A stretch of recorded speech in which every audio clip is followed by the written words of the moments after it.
Hi guys, may regalo ako sa asawa ko guys. Dahil excited siya guys, sabi niya ibigay ko na daw sa kanya kahit hindi pa nababalot. Plano ko sana kasi na ibalot muna yung gift bago ko ibigay sa kanya. Kaya lang gusto niya, ibigay ko na sa kanya ngayon. So, galing kasi ito sa Shopee guys. Actually binili ko to sa Shopee, kararating lang ngayon.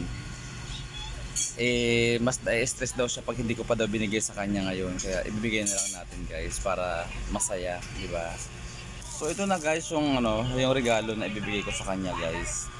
Ayan, bubuksan ko na lang guys para pag awak ko sa kanya at pagbukas niya okay na. 'Di ba guys? So ito na guys, bubuksan na natin para pag dati ko sa kanya. Ay maganda.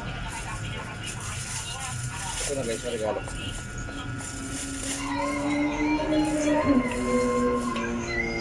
Tumutunog siya guys. Mahipit? Hindi ah. Grabe.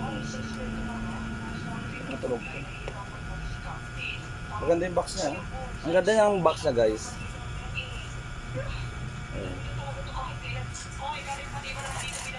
Ang tawag dito is, ang tawag yun? Hindi ko maintindihan kung ang tawag dito. Dito maganda itong regalo nito. Kamay ano talaga siya yung hawak. So na. Sige na. Surprise siya. Ano to? Buksan mo na kasi, huwag mo i-surprise.